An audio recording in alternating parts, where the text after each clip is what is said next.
皆さんこんにちは、のらんです。さあいよいよ最終章です。27センチドールのお洋服を一式作ろう企画第3弾ですね。今回はジャケットを作っていきます。この初めてのドールコーディネートレシピの中で一番難易度の星が高いレシピなんですけれども、これでもう4年ですか、私のドール服作り歴もね経ちましたので、もうそろそろね最高難易度のねお洋服も作れるんじゃないかなということでね、チャレンジをしていきたいと思います。もう工程も多いのでね、すでに若干気がめいってるんですけれども、失敗したらね路線変更しますよ、あっさりと。とりあえずはチャレンジをしていこうと思います。で、今回ジャケットを作るにあたって、今この状態ですね。スカートとブラウス、これにねどういうジャケットを着たら合うのかなっていうところを考えたんですけれども、もう季節も秋ですし、今度はね冬がやってきますので、やっぱ秋冬ファッションでいきたいと思うんですけれども、私のね好きな生地でせっかくならやりたいので、これまたちょっとね難易度が高い生地といえば生地なんですけど、チャレンジしたいと思います。こちらですね。これはじゃん、コーデュロイです。いやー、もうね触るだけで若干モーモーしてくるのであれなんですけど、やっぱねコーデュロイジャケットいいですよね。秋冬にいいと思うので、ちょっとこの中で使っていきたいなと思うんですが、スカートがねちょっと割と濃いめの色なので、可愛い色もいいなってちょっと思うんですよね。こういうねくすみカラーとかもね可愛いですよね。どうなんだろうな、スカートが茶系だからちょっとずらしの配色の方がいいのかな。緑のジャケットとか超おしゃれ、なんか抹茶みたいだなね。抹茶の小豆のせたみたいな色になっちゃう。あえてシンプルな色味だけど外しで、悩む。いいな。ももこさんみたいにちょっとモデル顔のねこう美人系の子だとこういう色も似合いますよね。ちょっと普通に買うにはねこういう濃い赤とかって勇気がいりますけど、ももこさんならね、赤いいな。自分好きなんですよねこういう色。やっぱ赤いジャケットとか着たらもう最強じゃないですか。これにしよっかな。絶対可愛い。これにしよう。これにします。なんて言うんだろう、これワインレッドでいいのかな。ワインレッドのコーデュロイ。ちなみにねそもそも人形服用にこれ買ってますので、割と薄手なんですよ。なのでね、なんならこのスカートより柔らかいかもしれないぐらいの薄さなので、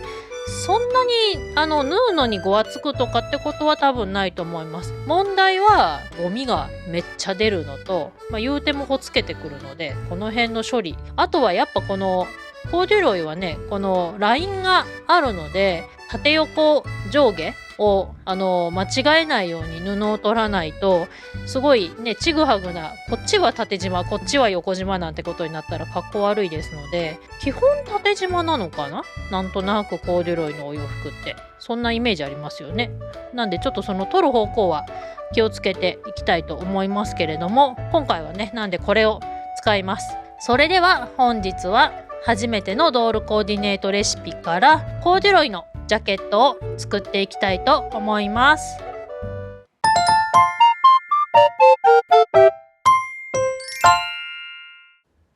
はい、完成しました。こちらが、ジャケットですね。いやーすごい大変でしたね。大変でしたけど、最終的にはいい感じになったんじゃないかなと。初めてのねこういうテーラージャケットにしては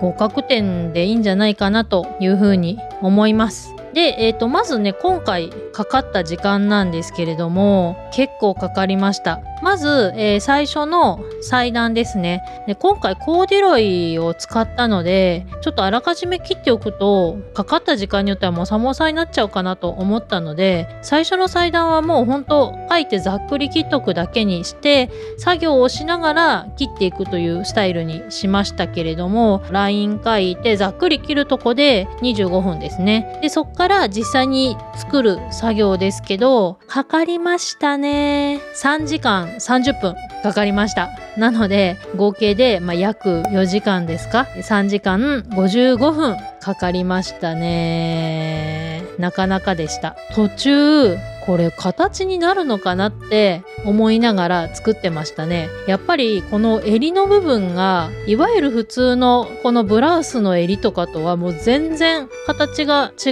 う、このねテーラージャケット特有のこのカッカッカッカっていう形なので、この部分を縫ってる時がもうほんと心配で、大丈夫ってすごい思いながら縫ってました。あとこのちょっと分かりづらいんですけど、ここのねポケットの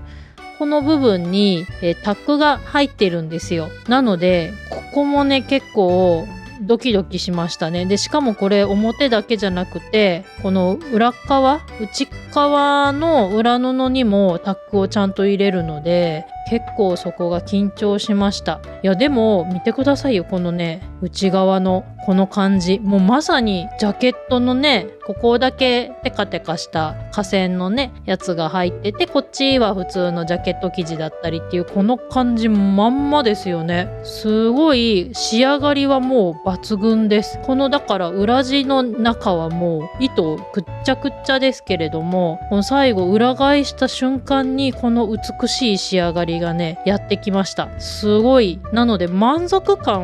作った満足感はめちゃめちゃ高かったですね。本当今回ねこれやってよかったなというふうに思います。でブラウスがちょっとね萌え袖で長かったんですけど、結果テーラージャケットを上から着ることで、長さもね全然気にならなくなりましたし、結構今回分厚めのねコーデュロイにチャレンジしたのもあって、中学生サイズのティーンボディももこちゃんでもそんななんかダブダブ感もなく着れてるのでいいんじゃないかなと思います。うまいこといきました。で、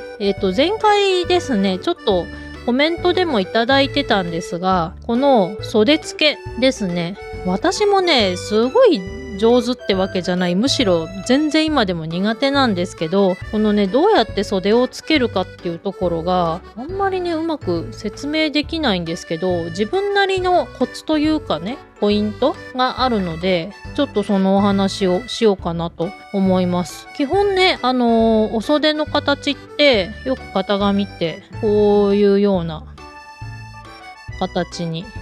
なってて、実際にはこういう風にね手が入るわけなんですけれども、ここですよね。でここの部分がだいたいここの辺にこうくちゅくちゅくちゅくちゅくちゅっとギャザーを寄せて、それをボディのお袖の部分を縫い付けていくっていうスタイルなんですけれども、私は今回は結構コーデュロイが分厚い素材だったのもあって、このくちゅくちゅくちゅってところは手縫いでギャザーを寄せました。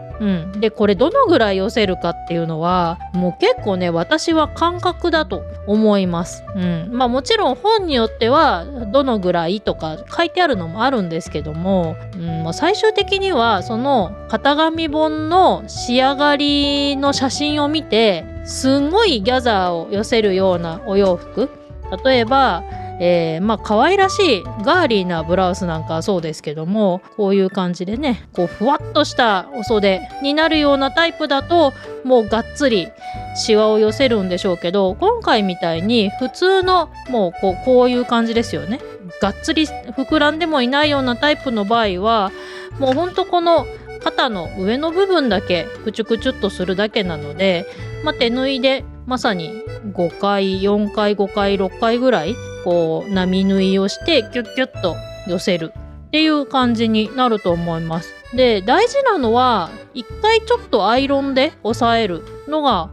割と大事なのかなと思いますね。アイロンでちょっと押さえないと割とやっぱふわっとしたまんまなので、そのままミシンかけると、例えばこっちからこっちにこうミシンかけるとシワが全部同じ方向に倒れたりとか、どんどんその布の厚みが寄ってって最後のここだけめちゃめちゃシワが寄っちゃうとかってなるので、アイロンでちょっと押さえるっていうのが大事なのかなと思います。あとポイントのもう一つは、結局ね、ここの部分とここの部分がしっかりとこの身ごろのね、この最初と最後にきっちり合いたいっていうのがあるので、もしねめんどくさくなければこっからスタートしてここまで縫って、こっからスタートしてここまで縫ってすると最後の整合性が取りやすいのかなと思います。こっからねぐーっと縫っちゃうと、この辺で足りなかったとかちょっと余っちゃったとかってなると悲しい気持ちになるので、もちろん最初にねセンターはちゃんと合わせといた方がいいんですけれども、このね最初と最後をきっちり合わせて、そうすればここ多少余ったりしても辻褄を合わせやすいじゃないですか。もうちょっとぐちゅぐちゅっとしちゃえとか、逆に足りなかったらちょっとこの波縫いほどいてもうちょっとラフに縫うかとかってできるんですけども、最初と最後はどうしようもないので、私割とこの支点と終点から真ん中に向けて縫うってのをやります。あとはもうこれはもう鉄板ですけど、手縫いで最初がっつり縫っとくっていうのも大事ですね。もうやっぱねミシンで綺麗に縫うのはきついです。私も実際今回縫った後でちょっとシワになっちゃったりして、そこだけほどいて縫い直したりとかってのもしてるので、もうね縫いながら、例えばねこの辺かな、ちょっとねシワになっちゃって縫い直したりとかしてるのでね、もうこの辺りは縫いつつ自分の癖とかね、ミシンの多分癖みたいなのもあるのでやっていくといいのかなと素人的には思います。もっとねいい方法もあるのかもしれないんですけど、いわゆる普通の家庭用ミシンで、趣味程度でねやろうとすると、このぐらいの工夫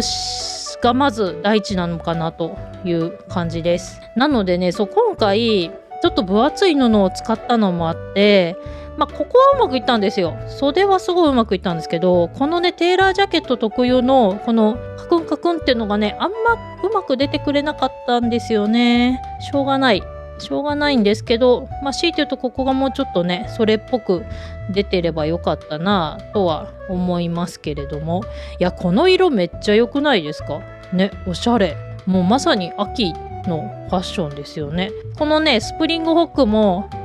ちょっと見えちゃってるのが残念ですけど、うまいこと言ったんじゃないかなという感じです。はい、そんなわけでですね、今で3回にわたって収録してきました初めてのドールコーディネートレシピで、27センチドールサイズのお洋服を一式全部縫おうという企画だったんですけれども、大変だったんですが、やっぱ充実感というかね、達成感はめちゃめちゃありました。このテーラージャケットがね最後仕上がって、ファッションがね一式揃ったこの気持ちよさはねやっぱいいですね。一応これで私もこの初めてのドールコーディネートレシピを、卒業というか単位取得という感じに一応なるのかなというふうに思います。本日は初めてのドールコーディネートレシピからテーラージャケットを作りました。それではまた次回の動画でお会いしましょう。